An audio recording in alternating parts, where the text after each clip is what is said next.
cold July day wrapped its chilly arms around her as she stood staring out into the ocean. Her mind was rapidly swirling its own chill throughout her body, each breath exhaling an icy sigh. The spray of the ocean softly touched her face as she closed her eyes. It felt sympathetic, as if the ocean knew her darkest thoughts. It was reaching out to let her know her pain was merely a drop in the ocean. But that drop was a part of something bigger, more significant. She just had to listen. Pulling her jacket closer to her chest, her thoughts settled on her body once again, as it had done for the millionth time since she was a teenager. But this time her thoughts are different, because she is different. Yes, she is different, but not in the way she desperately hoped she'd be. Feeling the enormity of that expectation, the girl who she once was flashed across the darkness of her closed eyes. She could see her clearly. She could feel the intensity of the realization she was now fat. The awareness constraining her heart, stopping it from beating. After what seemed like forever, her heart began pumping anew. Her first feelings of hate for her body and what she now looked like surged through her veins on that confusing and bitter day. Self-loathing and disgust flooded her senses. After circumnavigating the largeness of her ugly fat body, these strange and surreal feelings made their way back to her heart, their darkness extinguishing what little light was left. On that day, all those years ago, she felt as though the real her died, and in her place someone else took over, someone she was never able to recognize. The last few months have been wonderful, mostly, because in the last few months a long-held dream was finally fulfilled. She got skinny. She actually got skinny. Not model skinny, where her body was tight and flawless, but skinny nonetheless. She fit into clothes with ease. She saw the smallness of her waist and the shrinking of her thighs. Her face became thinner and possibly more beautiful. It was a question because she couldn't see all her worth. So how did she get skinny? Well, she listened to what everyone else had to say about being skinny, about getting skinny, about staying skinny for the rest of your fucking life. She ate less, she ate better, she exercised and moved her body. Eternally, it all worked. She was excited as she would allow herself to be. She was motivated. She was bursting with anticipation of finally getting fucking skinny. This has to be it. This has to be the last time she will ever go on a stupid diet and the last time she will ever wish to be skinny. She really had enough. How can someone's life be so consumed by such nonsense? Because that's what it was. Absolute fucking nonsense. She knew that deep down. But that thing that took over really hated who she was. It was obsessed with being skinny. That was all there was to her life. Every action and behavior was driven by this incessant need. There was a debilitating urgency dictating her whole entire life. Unfortunately, though, skinny was never what she got.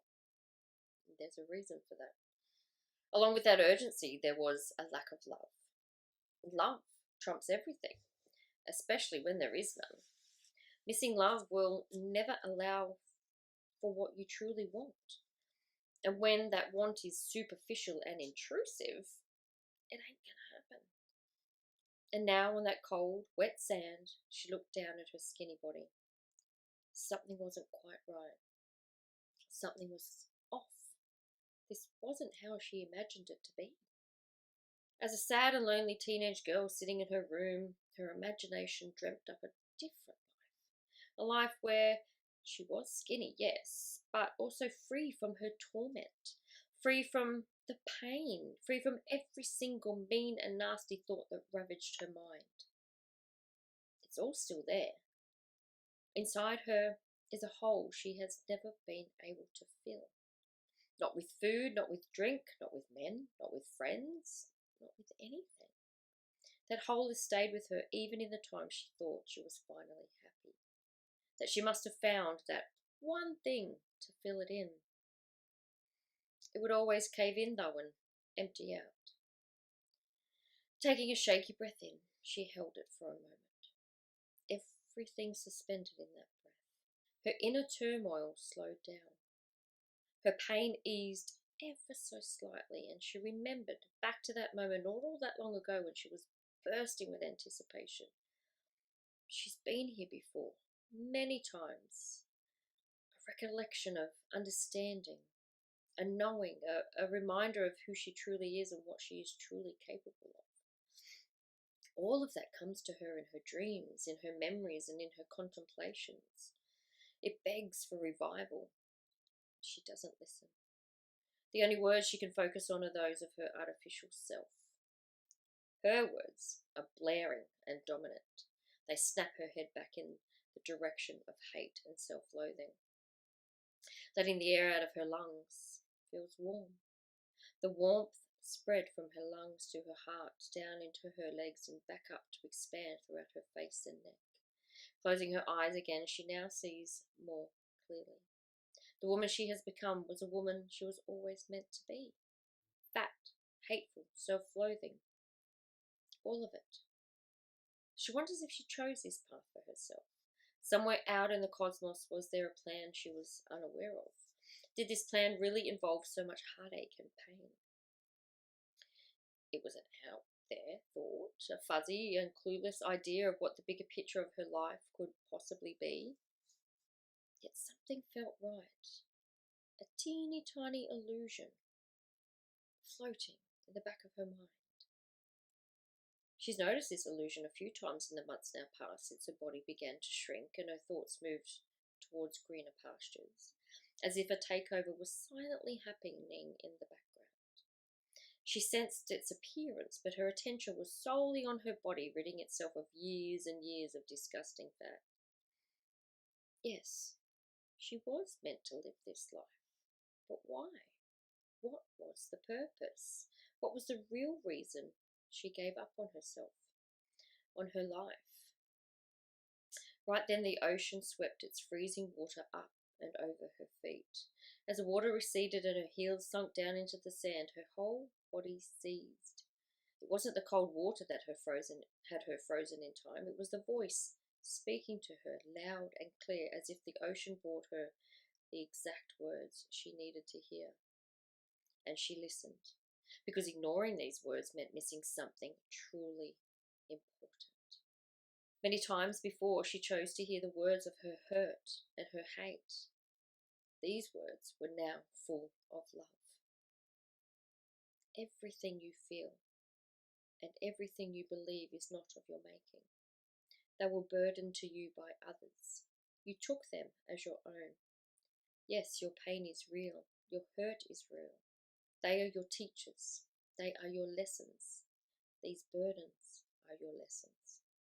Who you are now was always meant to be. Take all of that hate and all of that hurt and turn it into something beautiful. You are more capable than you know. You are more loved than you will ever know. Bring that love back into your heart. We are here for you. Always remember that. These words lapped at her heart. They swam through her mind. She was stunned, immovable. They made no sense, and every bit of sense all at once. Her heart was broken, shattered, irreparable, or so she believed. She put every ounce of hate into her body, into herself. She really did try on the rare occasion to love herself, love her body, but the hate was too strong. It tore at her emotions like a riptide, sucking her under the water where it was hard to breathe. There was no lifeline to reach out to, nothing but the stormy ocean dragging her deeper and deeper into oblivion. But now, on this cold July day, the ocean gave her the lifeline she had been looking for. It brought her the words she never knew she was desperate to hear. So on shaky legs, she walked back up the beach, her mind lingering on those words. She felt their warmth, their strength. For the first time in years, her mind was empty except for those words. She allowed them to remain on a quiet volume as she sat down on a bench to watch the ocean and her movements. She was not quite ready to leave just yet, the attachment holding her there a while longer. With each wave crashing into the shore, she felt stronger, more resilient. What did the ocean know about love that she didn't? What did the ocean want to teach her about falling in love all over again? Love is like a wave, she heard in her heart. It can come flowing in a rush of passion, or it can glide into the shore gently or calmly, or it can force its way up to the beach with such ferocity you hardly have time to react. Love is many things. Love is flowing. It flows in and it flows out again. But that love is eternal, like the ocean, enduring, enormous. You don't have to look all that hard to find that there are remnants scattered all over the shore. In an involuntary move, her gaze fell upon her body. For years, she hated the sight of it. She barely looked in a mirror. And when she did, the thoughts in her head screamed disapproval, resentment, contempt. She was tired, weary, drained, and a little confused. Wasn't skinny supposed to end all of that? Wasn't that what she was led to believe by everyone out there? Didn't they all say that being skinny was the answer to all your happiness? That happiness wore a size 10 dress, not a 12, not a 14. No, those were unhappy sizes. The jeans on her leg had a tag with a number 10 on it. The shirt she was wearing was a size small. But as she scanned her skinnier legs, she knew she had to make this about more than just the size of her body. The food she stuffed into it was merely to keep her silent. Each mouthful numbed all the pain she was experiencing because of the missing love. Her whole life she stood in one spot, staring out into the deep blue ocean, wondering desperately why the water wasn't rushing towards her. The sand was dry and crunchy under her feet. She waited for it to come to her, begged and pleaded for it to reach her. Only now did she realize it was always trying to reach her, but she was standing too far away. If she took up the courage it was sending to her each and every day, she would have moved those feet closer and closer until the water washed love over her toes and up her legs, its spray caressing her face, the salt air landing on her skin so it could seep that love ever more into the depths of her being. Her love was always within reach. She just didn't know it. Rooted to the spot, she endured every crash of the ocean because she believed the body of water before her was filled with hate. The heaviness of the wave undulating every horrible thought and feeling she had ever had about herself, washing those feelings up onto the shore time and time again. What she didn't realize was that she was the one stirring up the ocean, causing the unsettled and erratic movements. Her hate was comparative to the gravitational pull of the moon and its influence on the ocean's tides and temper. Her self-loathing drawing each break with a force of innumerable strength. She felt powerless and weak in its presence.